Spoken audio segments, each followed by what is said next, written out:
Don't wait until your SSD stops working. Use this hidden Windows 11 command to check its health status.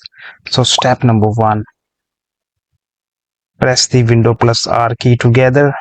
So in this slide, type this simple command pwsh. Then click on the OK tab. So in this terminal, type this simple command get volume. Then simply press the enter key. And boom, the command was successful. Now here's the drive starter name, and you just need to look out for these two options, health status and operational status. So under this option, now as you can see, the status is healthy and okay. That means my SSD worked perfectly.